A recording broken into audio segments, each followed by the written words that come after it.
देव माऊली ज्ञानेश्वर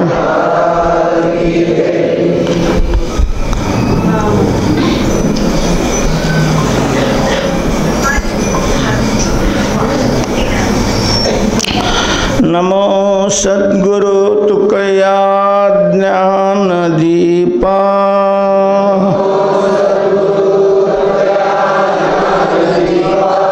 नमो सद्गुरु सच्चिदानंद रूपा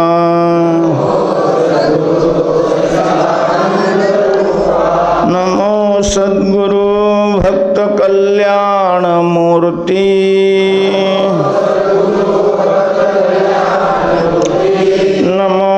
सद्गुरु भास्कर पूर्ण कीर्ति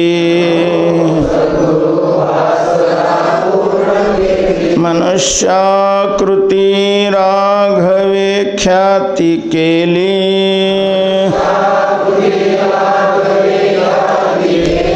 शिळा शिखरे सागरी तारियेली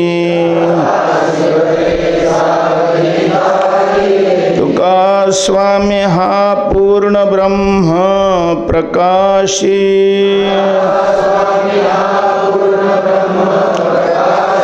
जळी रक्षिले निर्जीवा कागदासी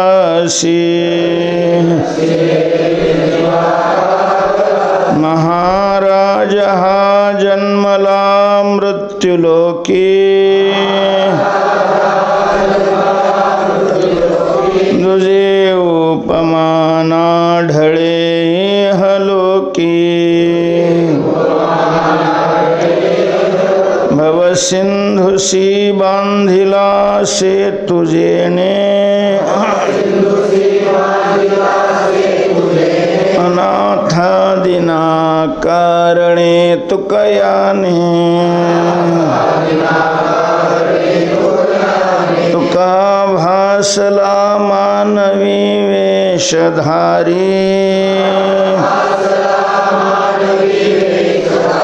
परे हालिला विग्रही निर्विकारी स्वये श्री हरि व्यापकु सर्व जीवा तुका तोचितो हा परब्रह्म ठेवा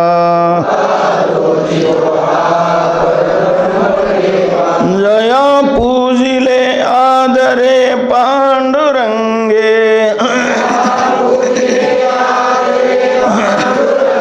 विमानस्थ केले प्रयाण प्रसंगे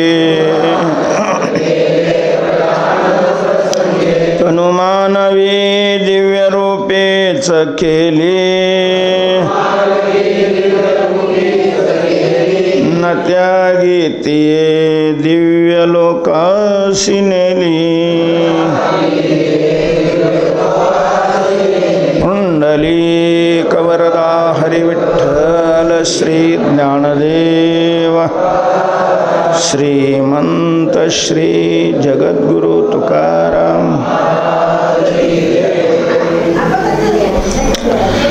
लागो दिले अंगा ऐसे कागा सन्निध कोण्या पापे उदय केला तो देखिला प्रलय न देखवे पिढीला सर्प दया दर्प विषाचा तुका म्हणे भले मज तो नवजे साहिले कोण्या पापे उदय केला तो देखिला प्रलय श्रीमंत श्री जगद्गुरु तुकोबाराय या अभंगातून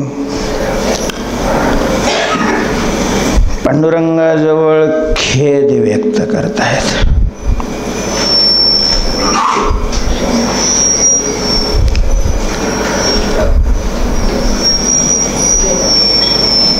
अभंगावर ज्यांनी चिंतन केलेले आहेत, अभंगाचे अर्थ लिहिलेले आहेत गाथेचे, त्या गाथ्यामध्ये या अभंगाचा अर्थ जसा आहे थोडासा मला त्याच्यापेक्षा वेगळा वाटतोय आणि मी तुमच्या पुढे व्यक्त करतोय. बरं वाटलं तर घ्या, नाही तर तो आहेच.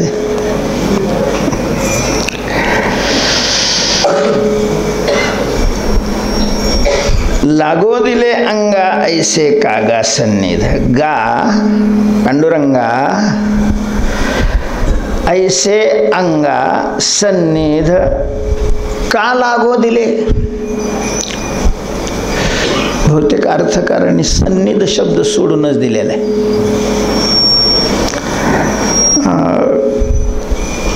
ऐसे अंगा का लागो दिले एवढाच अर्थ अशा प्रकारचा केलेला आहे.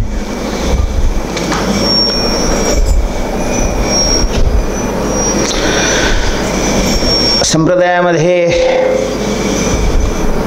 प्रमाणावरूनही हे निसंदिग्ध आहे की तुकोबाराय सदेह वैकुंठाला गेले. तुकोबारांचे स्वतःचे अभंग आहेत, तुकोबारांच्या शिष्याचे अशा प्रकारचे अभंग आहेत. त्यामुळं वारकऱ्यांना त्याच्यामध्ये काही संशय असण्याचं कारणच नाही आहे. पण असाही एक वर्ग आहे त्याच्यात काही माळकरी पण आहेत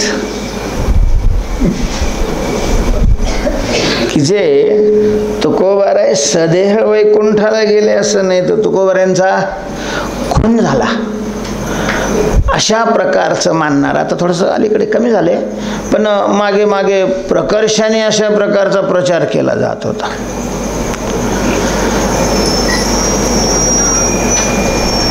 विशिष्ट वर्गाच्या लोकांना बदनाम करण्याकरता तुकोबारायांचा खून झाला असं म्हणण्यापर्यंत मजल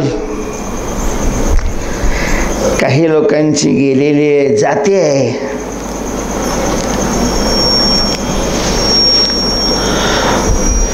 तुकोबाराय वैकुंठाला गेले नाहीत. का गेले नाहीत तर त्याला त्यांचा तर्क असा आहे की असे काही प्रमाण आहेत की त्या प्रमाणामध्ये तुकोबारायांनी वैकुंठाचा निषेध केलेला आहे. वैकुंठाला जाण्याचा नको, वैकुंठीचा वास, वैकुंठी तो ऐसे नाही कवळ काही काल्याचे घेईन मी जन्म याच्यासाठी देवा तुझी चरण सेवा साधावया. आणि मग हे सगळं असताना तुकाराम महाराज वैकुंठाला कसे काय जातील. तुकोबाराय जे वैकुंठाला गेले ते मानव देहातलं पूर्ण आयुष्य संपल्यानंतर गेले असंही मानता येत नाही. फार लवकर गेले महाराज तुकोबाराय, फार काल राहिले नाही या भूतलावर. एका भूतलावर खूप दिवस राहून भक्तीचा प्रचार केला तो आमच्या नामदेवरायांनी. 80 वर्षाचं जवळजवळ त्यांना आयुष्य होतं आणि खूप भक्तीचा प्रचार केला. तुकाराम महाराजांना काय अडचण होती, कारण तुकोबाराय साधारण 30व्या वर्षी परिपूर्ण झाले होते. भगवत साक्षात्कार सगुण आणि निर्गुण दोन्हीही रूपाचा साक्षात्कार तुकोबारायांना झालेला आहे. त्यांचं चरित्र सांगताय, त्यांचे अभंगही सांगतायत. आणि तुकोबाराय जेमतेम महाराज नंतर 10 वर्ष राहिले. 41-42व्या वर्षी तर तुकोबाराय वैकुंठाला निघून गेले. आग्रह केला तुकोबारायांनी देवाला, देवा मला आता इथं राहण्याची इच्छा नाही आहे, मला घेऊन जाण्याकरता तू ये.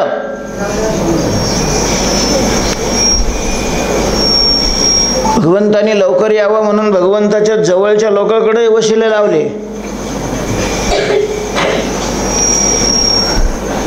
काही महाराज लोकांना आणायचं असेल तर ड्रायव्हरकडे वशिला लावावा लागतो. त्यांना थोडंफार दिलं की मग बाकीचे टाळून ते बरोबर यांच्याच गावाला यांच्या घरी घेऊन येते. असे अनेक उदाहरण आहेत. तसं तुकोबारायांनी गरुडाला, आईसाहेबांना, शेषाला त्यांच्याकडे वशिला लावलं. गरुडाचे पायी ठेवी वेळोवेळा डोई कशा करता वेगी आणावा तो हरी. उगा तुम्ही धाबे भिबे पाहत नका बसू. येताना इतर भक्त मंडळीकडेही जाण्याचा मोह टाळा. पहिलं इकडं घेऊन या वेगी. काय हळूहळू आले असतं तर काय बिघडलं असतं, अजून महिना 2 महिने तुकाराम महाराज थांबले असते. अडचण काय होती, पण नाही, तुकाराम महाराजांना खूप घाई झालेली होती. आता गरुडावर भगवान स्वार झाल्यानंतर गरुडाने आणायचं, वेगात आणायचं की हा हळूहळू आणायचा, हा गरुडाचा प्रश्न आहे. पण भगवान जर गरुडावर बसलेच नाही तर गरुडाने काय करायचं? कारण बऱ्याच माणसाचे पाय आईसाहेबाच्या हातात असतात. त्यांना जर कुठं न्यायचं म्हटलं तर परवानग्या तिकडून घ्याव्या लागतात. म्हणून आईसाहेबाकडं सुद्धा कुठं नाही दुसरीकडं, पण काही ठराविक अभंगामध्ये मात्र तुकोबारायांनी आईसाहेबांची मदत घेतलेली आहे. इथं सुद्धा पाय लक्ष्मीचे हाती म्हणून येतो काकुलती, त्यांची प्रार्थना केलेली आहे. आता आईसाहेबांनी सांगितले ठीक आहे, मी कशात काय त्यांना गुंतवणार नाही, पण झोपलेले आहे ते, मी कसं काय झोपीतून त्यांना जाग करणार. मग महाराज ज्याच्यावर झोपले होते तिकडं तुकोबारायांनी फोन फिरवला. शेष महाराज आमच्यावर दया करा, देवाला उठवा, देवाला जाग करा. आपण जाग कसं काय करायचं, त्याला काय हात थोडीच मारावे लागते. थोडा सांग हलवलं की आपोआप उठतील ना देव. तुका म्हणे शेष जागे करा ऋषिकेश. म्हणजे तुकाराम महाराजांनाच वैकुंठाला जायची यावरून काय दिसते, घाई झालेली होती हे नक्की आहे. पण मग त्यांचं असं म्हणणं आहे की जे तुकाराम महाराज वैकुंठाचा निषेध करतात, वैकुंठ ही जुनाट झोपडी आहे असं म्हणतात, ते तुकाराम महाराज वैकुंठाला जाण्याकरता कशा काय घाई करतील. हे कुणीतरी मध्ये घुसडवलेले अभंग आहेत. तुकाराम महाराज वैकुंठाला गेले नाही, तुकाराम महाराज काय झाला, खून झाला. कोणी केला काय केलं तुम्हाला सगळं माहिती आहे. त्यांचं म्हणणं मला इथं मांडायची गरज नाही आहे. पण हा तर्क त्यांचा खराच आहे की तुकाराम महाराजांना वैकुंठाला जाण्याची घाई का झाली होती. जे तुकोबाराय पुन्हा जन्म घेईन म्हणतात सेवा करण्याकरता, भक्ती करण्याकरता. आता भक्तिप्रेमाचा तर तुकोबारायांच्या अंतःकरणामध्ये उदय झालेला होता. जगाविषयीचाही कळवळा तुकोबारायांच्या अंतःकरणामध्ये होता. अजून जर 40-50 वर्ष तुकोबाराय थांबले असते, महाराज किती पालट झाला असता हो, किती लोक भक्ती मार्गाला लागले असते. तुकाराम महाराजांना वैकुंठाला जाण्याची एवढी घाई का झाली, हा तर्क तर त्यांचा बरोबर आहे की नाही. तुम्हाला कसं वाटतं, बरोबर नाही वाटत? अडचण काय होती? तुकोबारायांचं आयुष्य संपलेलं होतं, नैसर्गिक रीतीनं त्यांचं शरीर पडलेलं होतं असं तर नाहीच आहे. तुकाराम महाराज शरीर घेऊन गेलेले होते. बरं, तुकोबारायांची काळावर सत्ता चालत होती. जगा काळ खाय आम्ही माथा दिला पाय, दडदड दडदड दुडदुड दुडदुड पळसुटला कळी काळा बापुड्या रे. तेव्हा तुकाराम महाराज एवढे घाईनं वैकुंठाला का गेले, वैकुंठाला गेले अशा प्रकारे त्यांचं म्हणणं आहे. तर तुकाराम महाराज वैकुंठाला का गेले याची उत्तरं काही अभंगात सापडतात. त्यापैकी हा एक अभंग आहे.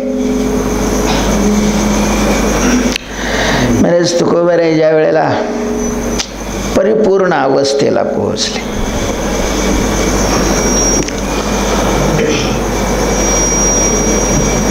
सच्चिदानंद स्वरूप असणारं ब्रह्म ते आपलं स्वरूप आहे, आपण तद्रूप आहोत,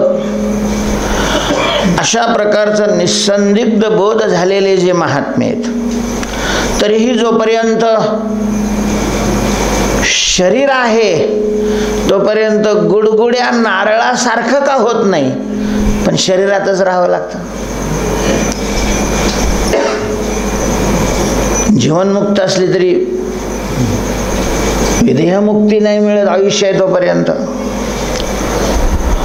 आणि एवढी साधना ज्यांनी केलेली आहे, सगुण साक्षात्कार ज्यांना झालेला आहे, तर देवाबरोबर देवाच्याच अगोदर काही दैवी संपत्तीचे गुण त्यांच्या ठिकाणी प्रगट होतात.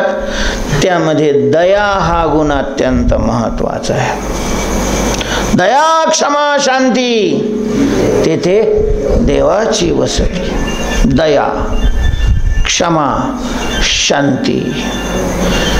ज्ञानोबरेंनी असं म्हटलेलं आहे की ज्याच्या अंतःकरणामध्ये दया आहे, भगवान त्याचा ऋणी होतो. दया हा गुण अत्यंत महत्वाचा आहे महाराज. आणि ती देवाची दया नाही, शासकाची दया नाही, संतांची दया. देवाच्या दयाचं स्वरूप वेगळं आहे आणि संतांच्या दयेचं स्वरूप काय आहे, वेगळं आहे. देवाच्या दयेचं स्वरूप असं आहे, दया तिचे नाव भूताचे पाळन, अनेक निर्दळन कंटकाचे. हे शासकाच्या दयेचं स्वरूप आहे. संतांच्या दयेचं स्वरूप ते नाही आहे. संत ही कंटकाचं निर्दळन करतात, पण खासच जे कंटक आहेत, कंटक ज्याच्या ठिकाणी आहे त्याचं नाही. जे खळाची व्यंकटी सांडो, खळ सांडो नाही. इतर संतांपेक्षा, समाजाकडून म्हणण्यापेक्षा खळ लोकांकडून जास्त त्रास कोणाला झाला, ज्ञानोबा झाला महाराज. झालाय बाकीच्याही संतांना, कारण हा निसर्ग आहे. तुका म्हणे खळ संता पीडिती चांडाळ. हा तो ठाईचा विचार आहे. याती वैराकार. का बरं चांडाळ लोक संतांना दुःख देतात? चांडाळ आहे म्हणून, नाही का. साप पाहिलं की मुंगस धावून का जातं? काय आता याचा काय बांध कोरलाय? ते मुंगस आहे म्हणूनच, मुंगस आहे अशा प्रकारचं म्हणूनच. काय केले ढेवरी? मत्सर त्याच्या घातावरी. हा तो ठाईचा विचार आहे. याती वैराग. तसं खळ आणि संत यांचं जातीवैर आहे. जातीवैर. यांच्या ठिकाणी खळत्वही जाते आणि यांच्या ठिकाणी संतत्वही जाते. कारण महाराज समाजाच्या सुखानं सुखी होतात आणि खळ समाजाच्या सुखानं दुःखी होतात. खळाला सुखी होण्याकरता समाजाला काय झालं पाहिजे? दुःख झालं पाहिजे, मग ते खुश होतात. अनेकांच्या घाते ज्यांची निवतील चित्ते, तेची ओळखावे पापी. आणि मग हे समाजाला सुखी करण्याचा प्रयत्न करतात. त्यामुळं खळाला पहिला अशा प्रकारचा त्रास होतो तो या साधू लोकांमुळेच होतो. त्याच्यामुळं मग हात धुवूनच ते यांच्या पाठीमागे लागतात. तर तुकोबरायांच्या अंतःकरणामध्ये साधक अवस्थेमध्ये ही दया होती, पण सिद्ध अवस्था प्राप्त झाल्यानंतर त्या दयेचा अतिविकास झालेला दिसतो.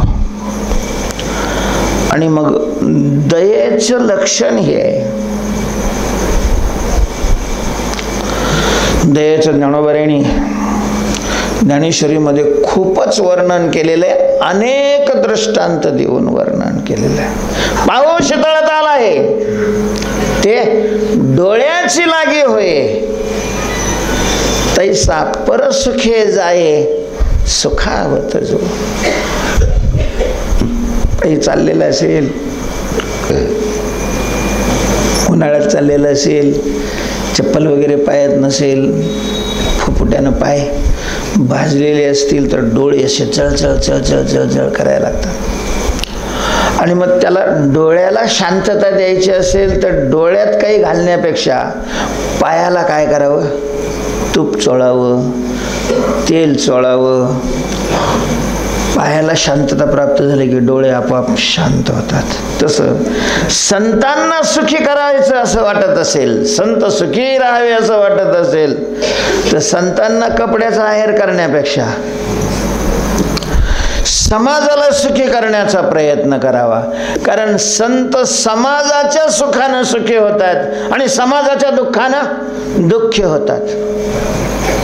तुका म्हणे सुख परावे सुखे, अमृत हे मुखे श्रवतसे, परावे सुखे सुख.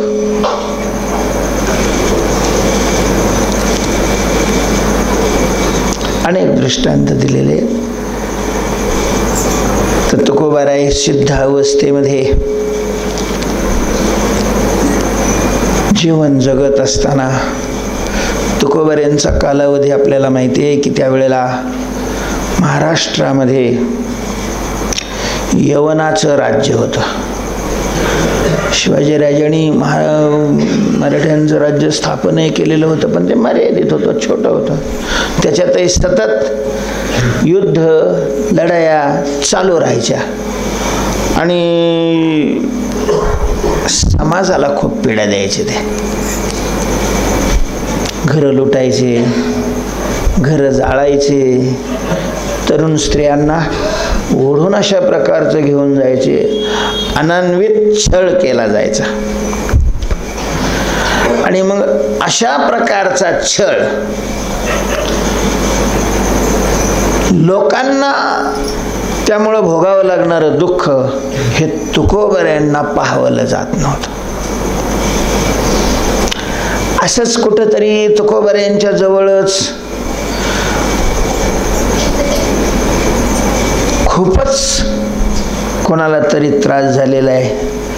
तुकाराम महाराजांनी ते पाहिलेलं आहे. त्यांना ते दुःख असह्य झालं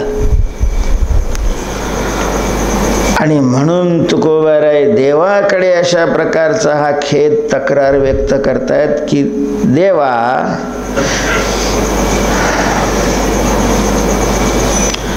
इथं देवा शब्द नाहीये, मग तुम्ही कसं काय काढला बगलातून? जर अभंगामध्ये देवा शब्द नाही किंवा देवाचं नाव नाही, तुम्ही सगळं लागो दिले अंगा ऐसे कागा सन्निध, कोण्या पापे उदय केला तो देखील प्रलय, न देखवे पिढीला सर्प दया दर्प विषाचा, तुका म्हणे भले मज तो नवजे साहिले. तर मग तुकाराम महाराज देवा अशा प्रकारचं म्हणतात, हे तुम्ही कुठून काढले? तर तिथं देवा शब्द नसला तरी गा शब्द आहे. गा, अगा, गा शब्दाचा अर्थ आहे अगा. अहो, मोठ्याने हाक मारली की पूर्वी हो असं नव्हतं म्हणत, जी म्हटलं जायचं. ओम नमो जी अध्याय, जी शब्दाचा अर्थ महाराजाचा आहे, जी. आणि मोठ्यांना हाक मारायचे असेल तर मग गा, गा शब्द. गा हे संबोधन अशा प्रकारचं म्हणून इथं गा शब्द आलेला आहे आणि तो पांडुरंगा करताय, तुकोबारायांनी वापरलेला आहे.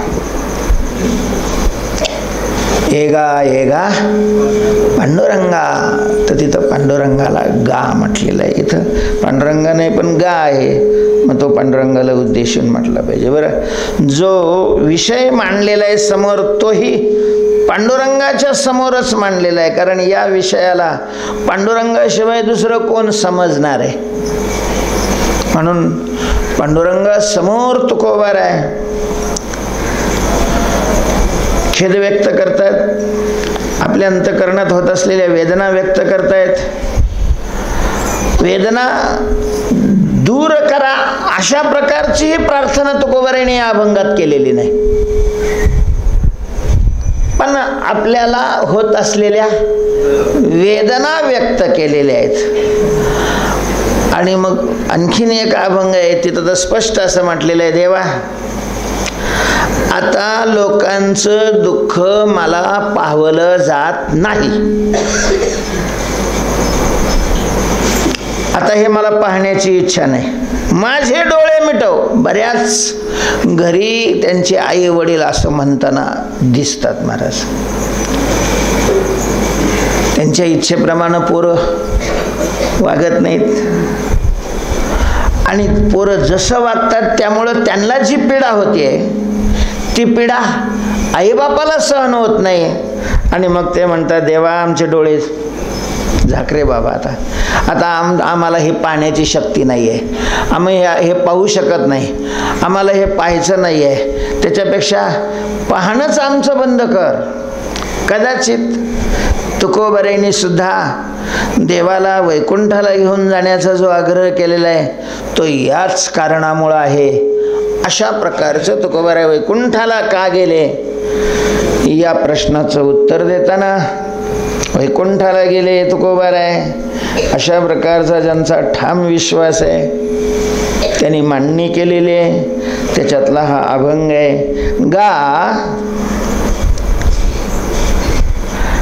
ऐसे सन्निध अंगा का लागू दिले, पांडुरंगा आमच्या जवळ अशा प्रकारचं महान दुःख एखाद्यावर का कोसळू दिलंस तू.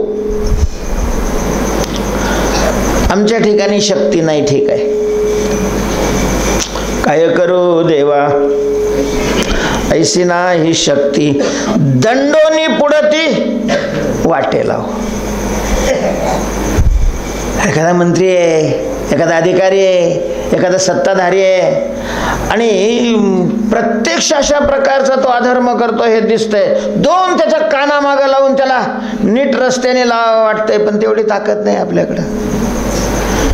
नुसतं बोललं तरी त्याचे गुंडे येतात महाराज. त्याला आणल्यावर येतील, त्याच्यात काय विशेष आहे. नुसतं त्याच्या विरोधात जरी कोणी आवाज केला, मी नाव नाही सांगणार, एका पेपरवाल्याने टोल नाक्याच्या विरोधात लेख लिहिला होता. त्याला आमदाराचे फोन गेले होते, तुला राहायचंय का, जगायचंय का. तर टोल काय आमदाराचा आहे का.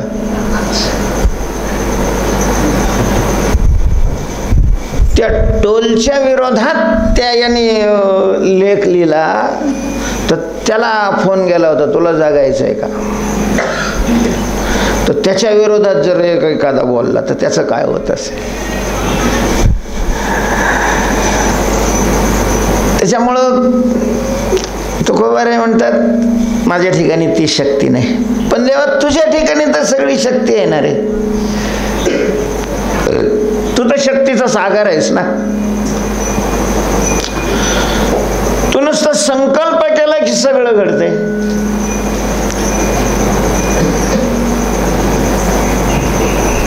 तुकाराम महाराजांनी परवाच गोकुळाष्टमीच्या दिवशी चिंतन करताना आमचा विषय झाला.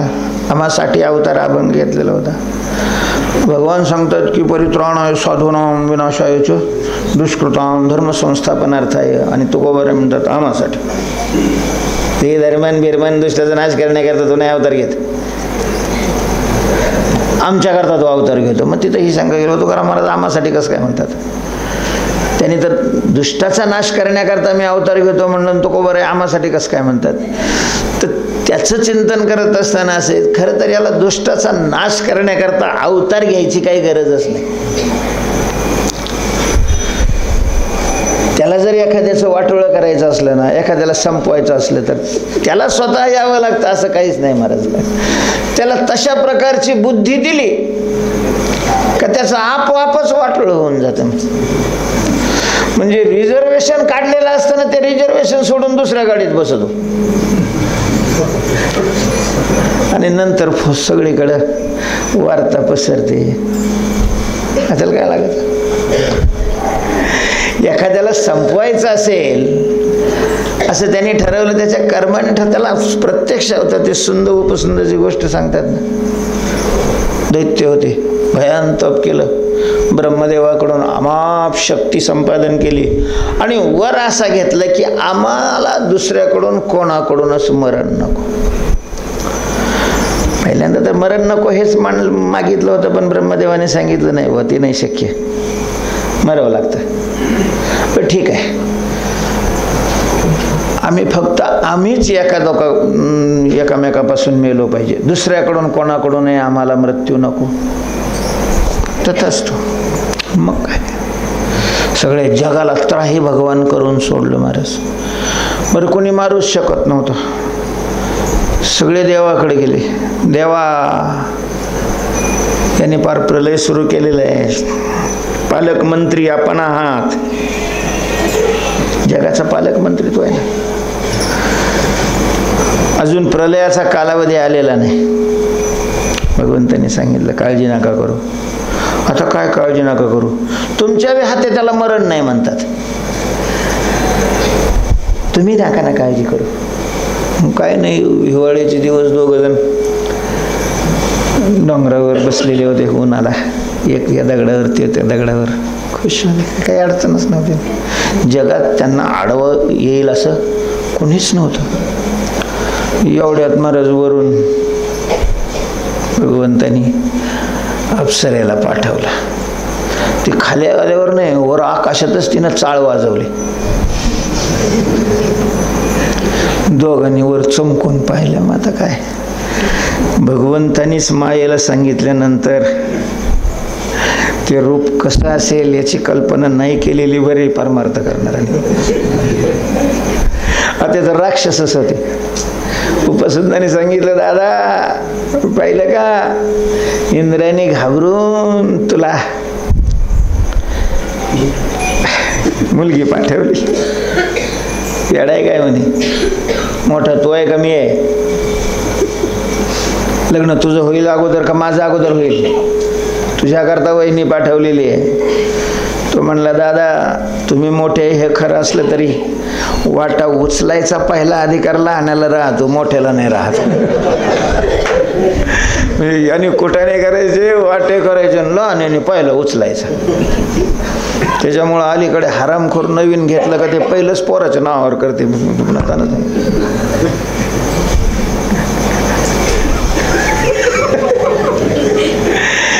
नाही का, सामाजिक बांधिलकी जवळजवळ नष्ट होत चालली महाराज. का स्वार्थ इतका वाढलाय, कशामुळं वाढलाय? बरं, सगळ्याला दिसतंय, कळतंय की बरोबर काहीच नेलं जात नाही. पोरांच्या हातात गेल्यानंतर ह्याने किती हरामखोरपणा केला असला तरी पोरं याला सांभाळतील याचाही काय नाही. हे दिसतंय, समोर समोर दिसतंय, तरीही माणसाचा लोभ वाढतो. देशाचं नुकसान करतात महाराज, देशाला लुटतात. ज्यांनी देशाचं म्हणजे संरक्षण करावं तेच देशाला लुटतात. कशा करता लुटतात हे या प्रश्नाचं उत्तर त्यांच्याकडे आहे का? काय करणार इतकं गोळा करून? काय कधी कधी येतं महाराज ते पेपरमध्ये, हे डिगले लागले, नुसते बंडलचे डिगले. बरं, आता काय काय ते जाळून त्याच्यावर स्वयंपाक करणारे का त्याचंच पीठ करून खाणारे? कशा करता हे एवढं, कशा करता?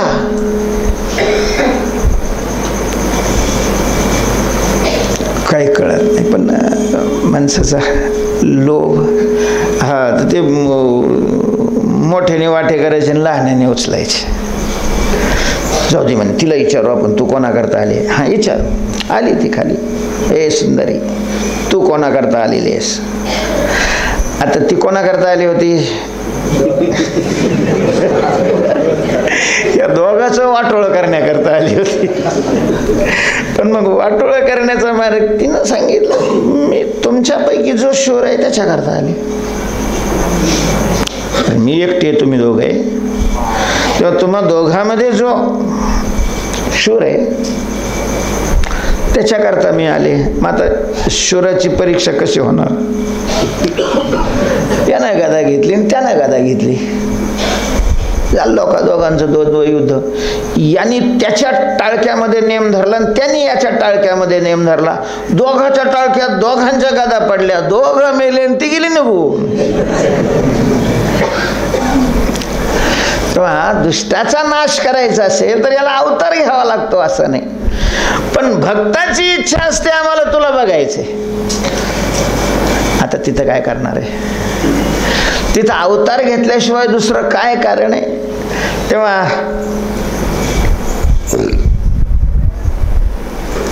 भगवान सर्व शक्ती संपन्न आहे. त्याच्या ठिकाणी कर्तुम शक्ती आहे, त्याच्या ठिकाणी अकर्तुम शक्ती आहे, आणि त्याच्या ठिकाणी अन्यथा कर्तुम सुद्धा शक्ती आहे. तेव्हा त्याने ठरवलं तर त्याला अशक्य असं काहीच नाहीये. अशक्य ते तुम्हा नाही नारायणा निर्जीवा चेतना अनावया. म्हणून तुकोबाराय म्हणतात, गा पांडुरंगा सन्निध ऐसे अंगा का लागू दिले. अशा प्रकारचं दुःख जवळच्या माणसाच्या अंगावर का येऊन पडलं? का त्याला माझ्या समोर अशा प्रकारचं दुःख भोगावं लागतंय? तुला माहिती नाही का मला लोकांचं दुःख सहन होत नाही म्हणून? पण तुला हे माहित असताना सुद्धा माझ्या समोर अशा प्रकारचं एखाद्यावर अशा कठीण प्रसंग, काही काही खूपच वाईट प्रसंग काहींच्यावर येऊन आदळतात महाराज, नाही सहन होत. काही संबंध नसताना सुद्धा डोळ्यातून आसू येतात माणसाच्या, त्याचा तो प्रसंग पाहिल्यानंतर. आणि तुकोबारायांच्या चरित्रामध्ये एका ठिकाणी मी असं वाचले, यांच्या चरित्रात नाहीये किंवा असं, तुकाराम महाराजांचा आणि लोहगावचा फार संबंध होता. लोहगावचे लोक हे सगळे तुकोबारायांचे भक्त होते. तुकाराम महाराजांनाही लोहगाव आवडायचं, कारण लोकांना कीर्तन आवडायचं आणि तुकाराम महाराजांना कीर्तन आवडायचं. लोहगावच्या लोकांना कीर्तन आवडायचं. एक दिवस म्हणून घेऊन गेले की महिना तुकाराम महाराजांना परत देऊला येऊ देत नव्हते. तुकाराम महाराजांना कीर्तन आलं तरी काय, ज्याने कीर्तन करायचं त्याने लोकांना जीव घातलं की झालं तुकाराम महाराजचं कीर्तन सुरू. तिथं बाकीचा काही संबंध नव्हताच. आणि जवळजवळ बरेच भक्त झालेले होते. तुकाराम महाराजांच्या तिथं असताना लोहगाववर यवनाचं सैन्य घुसलं, कारण तुकाराम महाराजांच्या कीर्तनाला म्हणून शिवाजीराजे अनेक वेळेला तिथे येऊन गेलेले होते.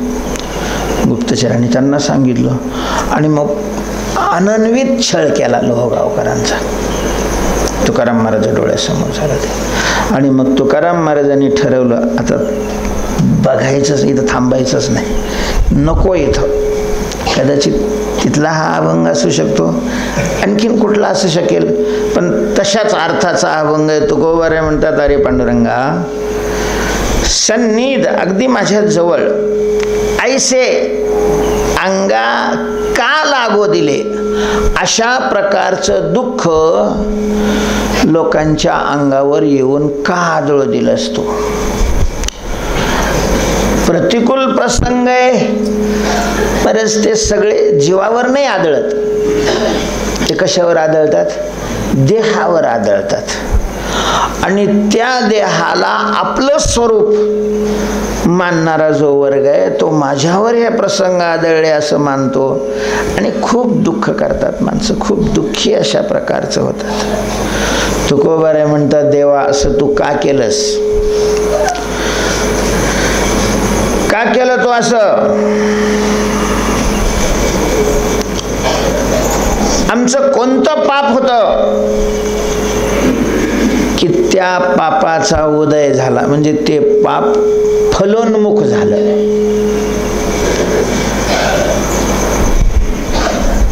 आपण पाप आणि पुण्य यांचंच तर फल भोगण्याकरता जन्माला येतो ना.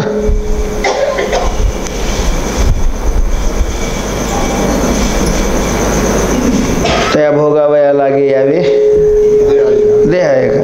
हा, कर्मे जय ओरावे तैतिही सुख दुःखी फळावे तया ते भोगाया देह आहे का?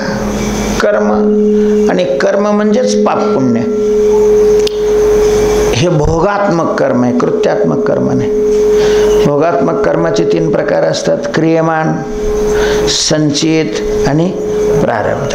मानव देहामध्ये जे आपण कार्य करत असतो त्या कार्यापासून विहित असेल तर पुण्य तयार होतं, निषिद्ध असेल तर पाप तयार होतं. त्याला क्रियमान कर्म म्हणतात. क्रियमान, त्याचं फल लगेच नाही मिळत, ते संचितात जाऊन मिळतं. आणि त्या संचितातून या शरीराकरता, त्या शरीराला भोगण्याकरता जेवढं कर्म बाहेर काढलेलं असतं त्याला प्रारब्ध म्हणतात. प्रकर्षणारब्ध हा प्रारब्ध. म्हणून आपल्याला या जन्मामध्ये आज प्रस्तुत कालामध्ये जे सुखदुःखाचे प्रसंग भोगावे लागतात त्याला आताचं कर्म कारण नसतं, त्याला पूर्वीचं कर्म कारण. म्हणून बरेच असे महाराज टांगड्यावर चलून वर करून चालताना दिसतात आणि मजेत असतात.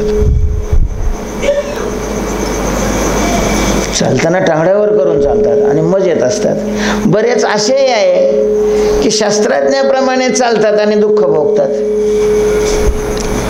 आणि हे पाहिल्यानंतर माणसाला कधी कधी विश्वास डळमळतो त्याचा की कसा हो, तुम्ही तर सांगता की देव सर्वज्ञ आहे, देवाला सगळं दिसतं, हे नाही दिसत का देवाला? बऱ्याच वेळेला माणसं एकामेकाला विचारतात सुद्धा, त्यांच्या मनात सुद्धा काय येतं, शंका अशा प्रकारची येते. कसं आहे, देवाला हे दिसत नाही का? देवाला ते दिसतं पण तुला दिसत नाही. आंधळ्या हेल्या, आज जे माणसं करतात त्याचं फल लगेच त्याला आज नाही मिळत. जन्म मिळण्याच्या पूर्वीच त्या जन्मामध्ये त्याला काय प्रतिकूल काय अनुकूल भोग भोगावे लागतात याचं सगळं लिहून ठेवलेलं असतं. म्हणून त्या सटवी येते ती लिहून जाते हातावर. लोक महाराज ज्यांना ज्ञान आहे या रेषेचं ते सांगतात कितव्या वर्षी तुम्ही मरणार आहे आणि कशाने मरणार आहे.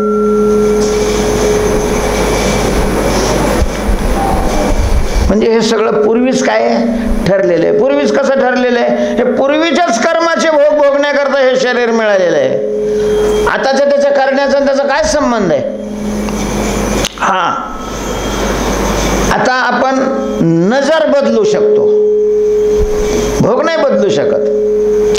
नजर बदलू शकतो. नजर बदलायची म्हणजे बरे झाले देवा निघाले दिवाळे, बरे या दुष्काळे पिडा केली, याला नजर बदलणं म्हणतात.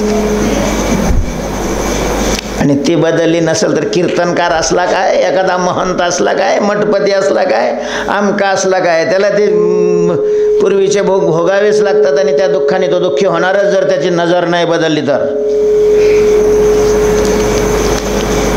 कारण प्रारब्ध हे भोगूनच संपलं जातं. हा वेदशास्त्राचा काय सिद्धांत आहे. आणि मग भक्ताला प्रारब्ध नाही म्हणतात, ते प्रारब्धाचे टोले शरीरावर येऊन बसतात आणि यांची वृत्ती शरीराकार राहिलेलीच नसते, ती भगवदाकार झालेली असते. म्हणून शरीरावर टोले बसले तरी त्याच्या चित्तावर त्याचा काही फरक पडत.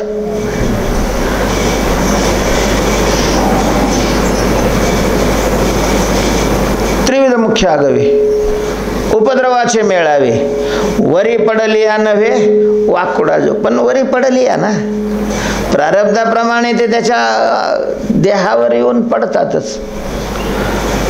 प्रारब्धाचे भोग भोगावे. तुम्ही जीवनमुक्तही झाला तरी शरीर प्रारब्धाने मिळालेलं आहे, त्या शरीराला त्या प्रारब्धाचे भोग भोगावे लागतात. फारच एखादा लाडका असेल तर देव स्वतःवर घेतो, पण ते घ्यावंच लागतं त्याला.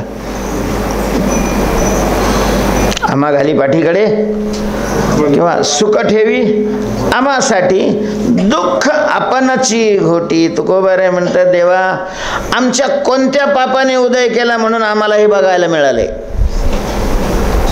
कोण्या पापे उदय केला तो देखिला प्रलय.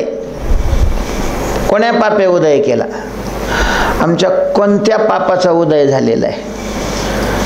कारण आम्ही अनेक जन्मात पाहतोय की आम्ही पाप केलेलं नाही.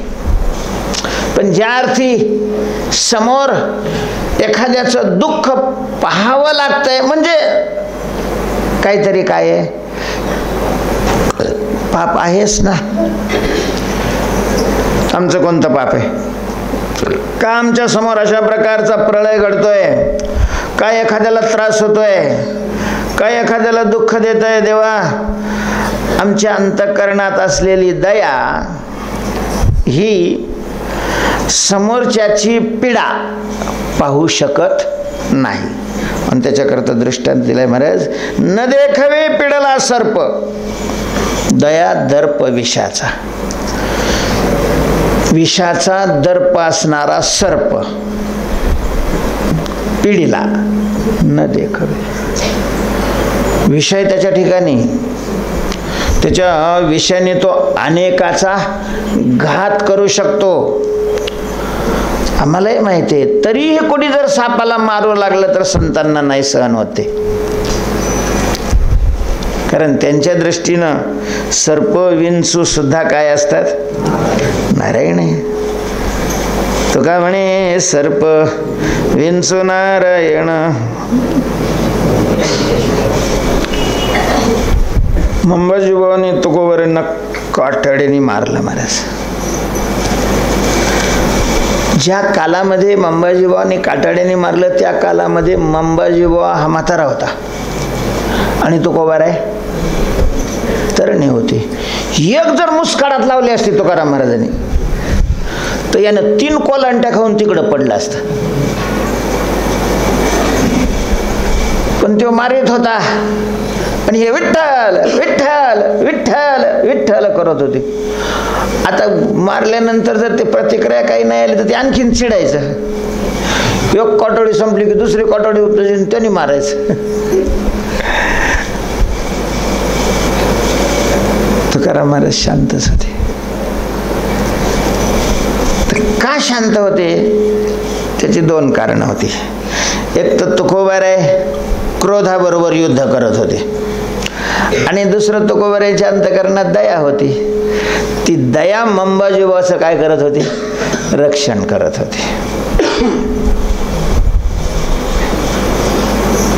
नंतर तुकोबारायने देवाचे उपकार मानले. वा देवा, तुझ्या कृपेनं आज मी क्रोधावर सुद्धा काय मिळवला? विजय मिळवला.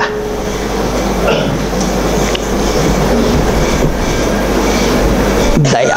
संतांचं जगतात राहणं याचं मुख्य कारण काय आहे? दया आहे. दया. म्हणून एक म्हणले दया संता भांडवल. दया हे भांडवल असतं. का हो हे लोक म्हणजे एवढा मोठा गाथा त्याला तुकोबारांनी ज्ञानोबारांनी ज्ञानेश्वरी केली. कुठं डॉक्टरेट पदवी नाही घेतली, कुठं प्रकाशन नाही केलं, त्याच्यावर कुठं नोकरी नाही मिळवली. जगाला मार्गदर्शन करणारे हे ग्रंथ आहेत. जगाला.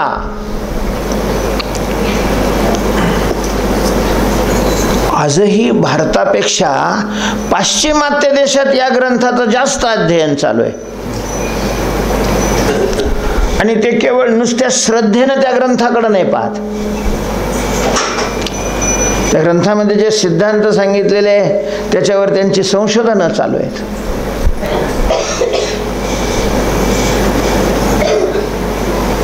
अमेरिकेच्या एका विद्यापीठामध्ये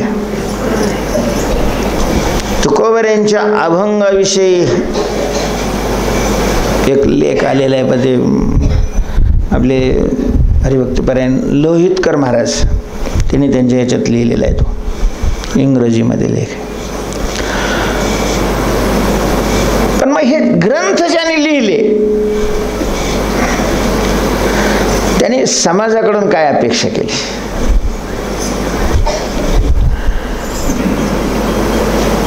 काही अभंग ज्याने बसवलेत, अख्खा गाथा बी नाही, काही ठराविक अभंग बदलले तरी विषय तोच राहतो.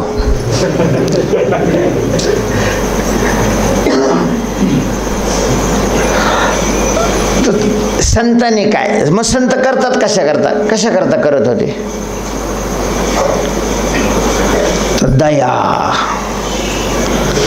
त्यांना हा उपदेश करण्याचं, त्रास घ्यायचं मुख्य अशा प्रकारचं तर त्याचं कारण काय असेल तर त्यांच्या अंतःकरणात असणारी दया.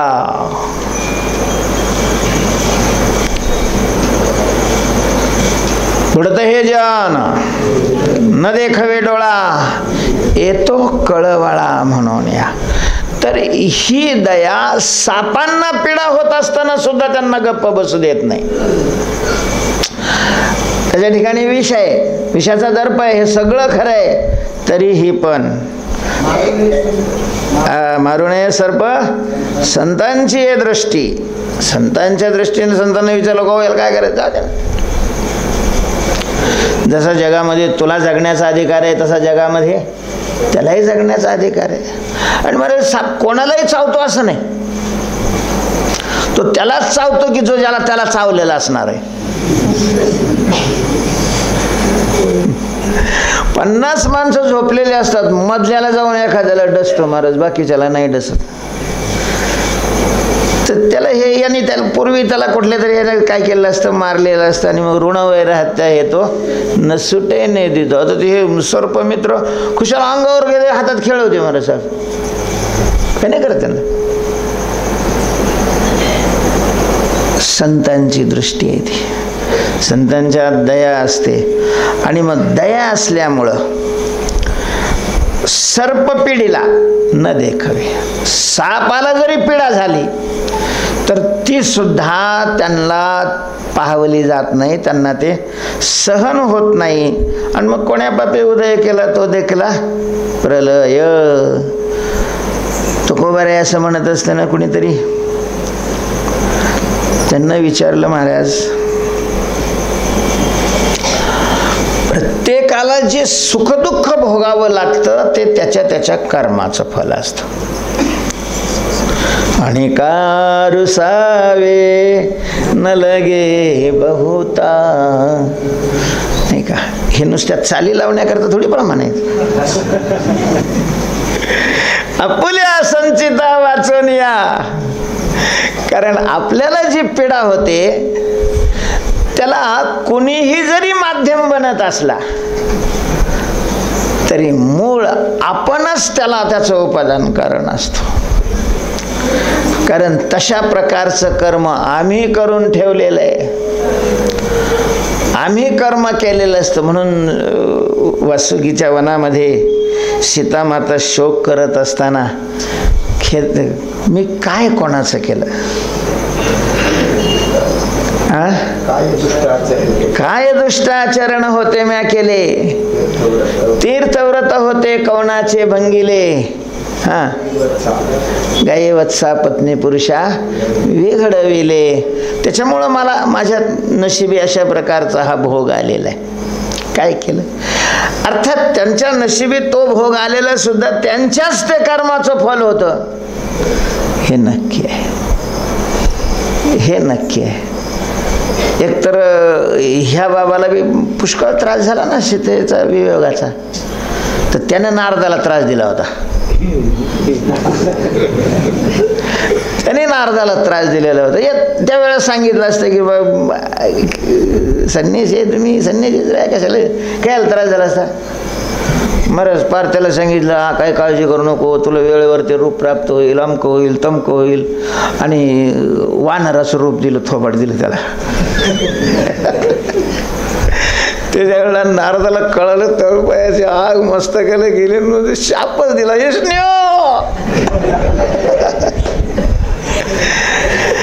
मला जसं पत्नी वियोगाचं दुःख दिलं, तुलाही तशा प्रकारचं दुःख भोगावं लागेल. आणि जे तोंड मला दिलं तशाच प्रकारच्या तोंडाच्या लोकाच्या साह्याने तुझं ते दुःख दूर होईल. नारदाने शाप दिलेला होता. सीतामातेने लहानपणी काहीतरी कुठाने केले होते, तेव्हा ज्याचा त्याला सुखाचा किंवा दुःखाचा जो भोग त्याच्या अंगावर येऊन आदळतो, हे ज्याच्या त्याच्या कर्माचं काय आहे, फल आहे. बरेच तुम्हीच तर हे सांगितलेलं आहे शास्त्र, आणि तुम्ही देवाकडे अशा प्रकारचं खेद व्यक्त करता. मग ज्याच्या त्याच्या कर्माचं फल मिळू नये का? ज्याने कर्म केलं त्याला कर्माचं फल मिळू नये का, असं वाटतं का तुम्हाला? तुकोबाराय म्हणतात मला तसं नाही वाटत. ते बरोबर आहे, भलं आहे. तुका म्हणे भले, ज्याचं त्याने कर्म संपवावं भोगून, हे त्याच्याकरता काय आहे, चांगलंच आहे, भलं आहे. पण ते मला नाही पाहवलं जात, माझ्याकडून ते दूर केलं जात नाही. प्रश्न हा आहे ना, मला पाहवलं जात नाही, मला पाहवलं जात नाही. तो काय मज तो नवजे साहिले, साहिले नवजे मला सहन नाही होत, आणि नवजे मी दूरही करू शकत नाही. ज्याच्या प्रारब्धामध्ये जो भोग आहे तो भोगत असताना मला तो पाहवत नाही, आणि माझ्याकडून तो दूर केला जात नाही. म्हणून ही तक्रार मी देवाकडे अशा प्रकारचे करतोय की देवा, कोण्या पापे उदय केला तो देखिला प्रलय. पुंडलिक वरदा हरी विठ्ठल.